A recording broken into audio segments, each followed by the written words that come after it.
이 시간 우리들에게 주시는 하나님의 말씀은 마태복음 6장 9절에서 13절까지의 말씀입니다. 우리 함께 봉독하시겠습니다.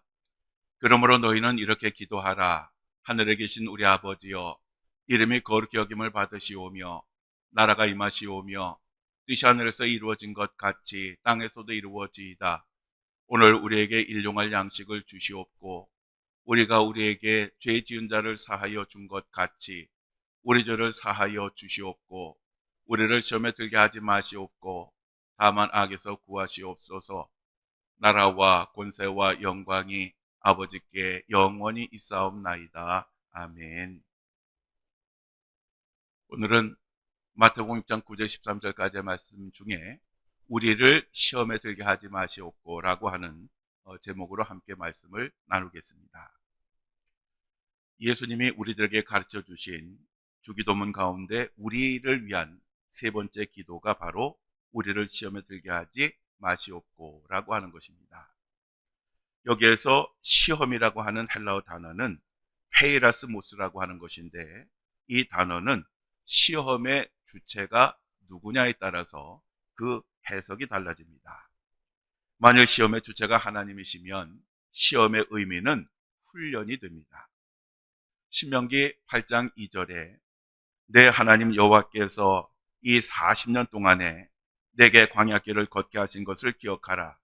이는 너를 낮추시며 너를 시험하사 내 마음이 어떠한지 그 명령을 지키는지 지키지 않는지 알려 하심이라 라고 말씀을 하고 있습니다. 하나님은 이스라엘 백성들을 가나안으로 인도하시면서 열흘이면 갈 수 있는 평안한 지중해 길이 아니라 고난과 시험이 가득한 광야길로 그들을 인도하셨습니다.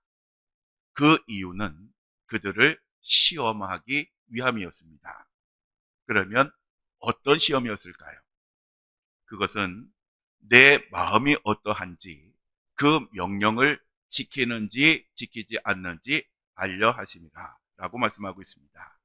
즉 하나님은 이스라엘 백성들이 하나님의 명령을 잘 지키고 순종하는지 아닌지 그 마음을 알아보시기 위해서 많은 어려움의 그 길로 인도를 하신 것입니다.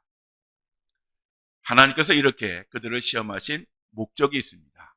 그것은 신명기 8장 14절에서 16절에 나오는데, 여호와는 너를 애굽 땅 종되었던 집에서 이끌어내시고 너를 인도하여 그 광대하고 위험한 광야 곧 불뱀과 전갈이 있고 물이 없는 간조한 땅을 지나게 하셨으며 또 너를 위하여 단단한 반석에서 물을 내셨으며 내 조상들도 알지 못하던 만나를 광야에서 내게 먹이셨나니 이는 다 너를 낮추시며 너를 시험하사 마침내 내게 복을 주려 하심이었느니라 라고 말씀하고 있습니다.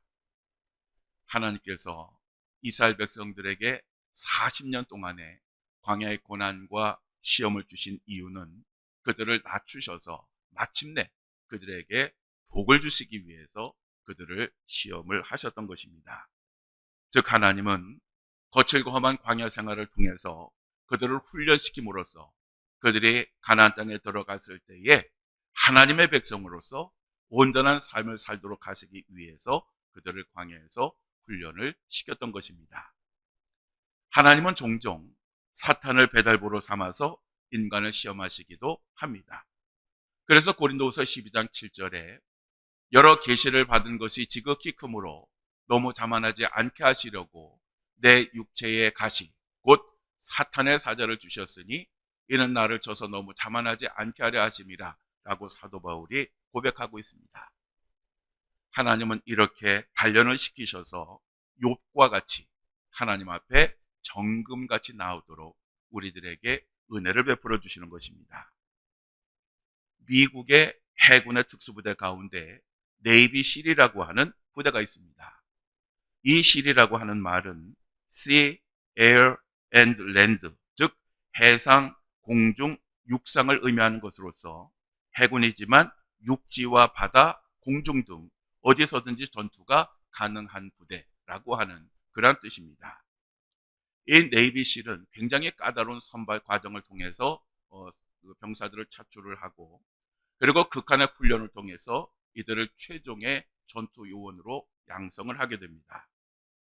이 네이비실은 육상과 해상과 공중을 포함해서 아주 다양한 작전 환경에서 임무를 수행할 수 있도록, 그리고 생존할 수 있도록 군인들을 훈련시키고 그렇게 만듭니다. 이들의 훈련 과정이 총 18개월입니다. 지금 대한민국의 젊은이들이 군 복무를 하는데 그 복무 기간이 18개월입니다. 이 네이비실은 그 18개월 동안을 아주 혹독하게 훈련을 시킵니다. 그러니 그 훈련이 얼마나 힘들고 고되고 어려운지 짐작이 되실 것입니다. 2011년 오사마 빈 라덴을 사살했던 그 특수부대가 이 네이비 실팀 중에서 네이비 실 6라고 하는 그런 팀이었습니다. 미국 대통령이 가장 중요하고 긴박한 곳에 믿고 투입할 수 있는 그런 특수부대가 네이비 실이고, 이들은 혹독한 훈련을 통해서 그렇게 만들어지는 것입니다.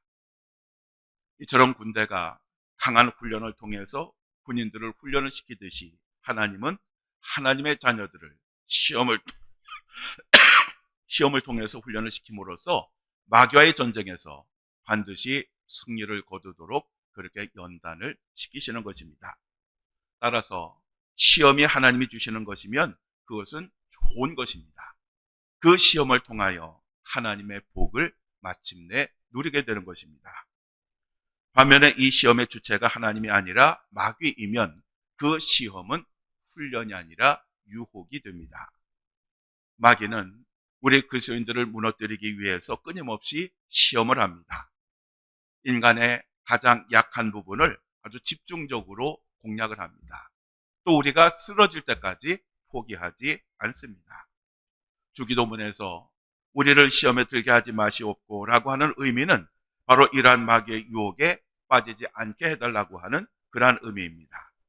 그러면 이러한 기도를 해야 하는 이유가 무엇일까요? 왜 예수님께서 우리들에게 이렇게 기도하라고 가르치셨을까요?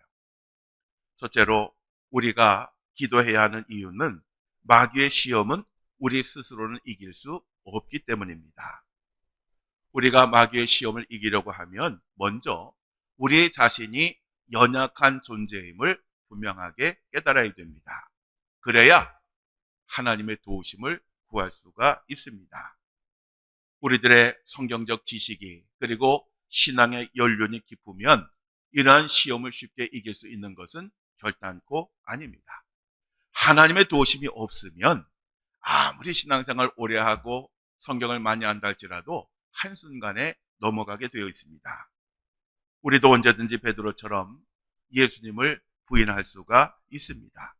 그래서 우리가 예수님을 이기려면 성령의 도우심이 있어야 하는 것입니다.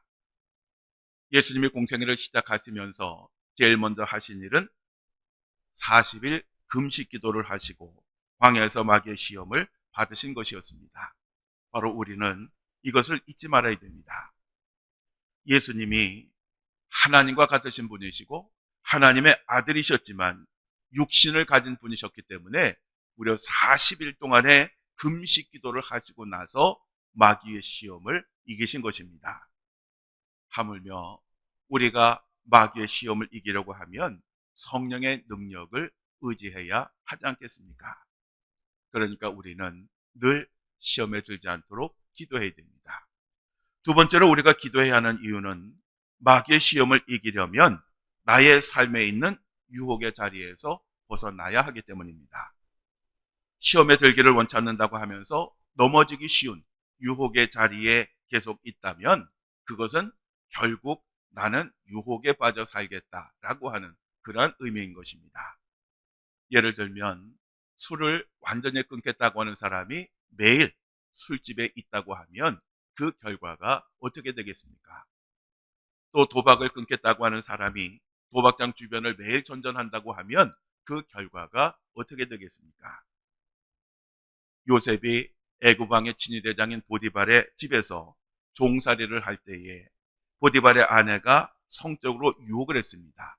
그러자 요셉은 그 자리를 결사적으로 피하였습니다. 우리가 유혹의 자리에서 벗어나려면 우리의 힘만으로는 되지 않습니다. 그래서 유혹의 자리에서 벗어날 수 있도록 하나님의 도우심을 구하는 기도를 해야 하는 것입니다. 세 번째로 우리가 기도해야 하는 이유는 마귀의 유혹을 이기려면 성도의 거룩한 교제를 실천해야 하기 때문입니다. 내가 유혹에 빠지지 않는 것도 중요하지만 나로 인해서 다른 사람이 유혹에 빠지지 않도록 하는 것도 중요한 것입니다. 예수님은 소자 중 하나를 실족하게 하면 연자맷돌을 메고 바다에 빠져 죽는 것이 더 낫다라고 말씀하셨습니다. 다른 사람이 시험에 들게 하지 말아야 한다라고 하는 그러한 말씀입니다.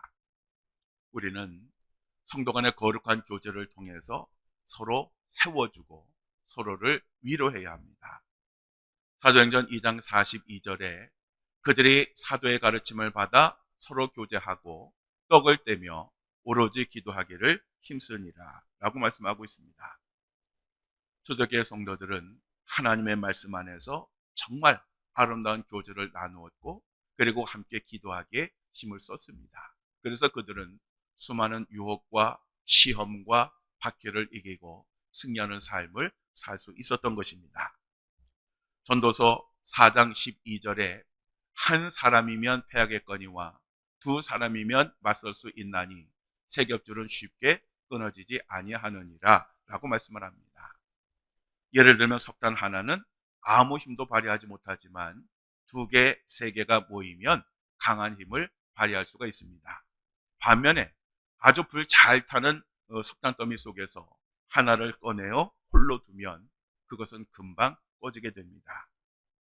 하나님이 우리들에게 교회를 주신 것은 서로 격려하고 위로하고 그리고 서로 기도해주고 마음을 모아서 마귀의 시험을 이기고 승리하라고 해서 주신 것입니다.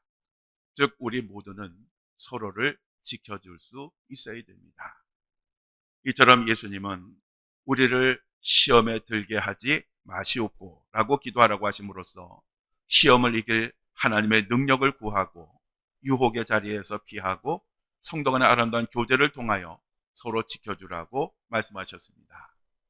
사랑하는 성도 여러분, 우리가 하나님 앞에 서는 그날까지 마귀의 유혹과 시험은 계속 될 것입니다. 끊임없이 우리를 실족하게 위해서 우는 사자와 같이 끊임없이 달려들 것입니다. 따라서 이러한 마귀의 시험에서 우리가 이기려고 하면 반드시 성령의 도우심이 있어야 하고 바로 이를 위해서 우리가 열심히 기도를 해야 합니다. 기도 없이는 절대로 시험을 이길 수가 없습니다.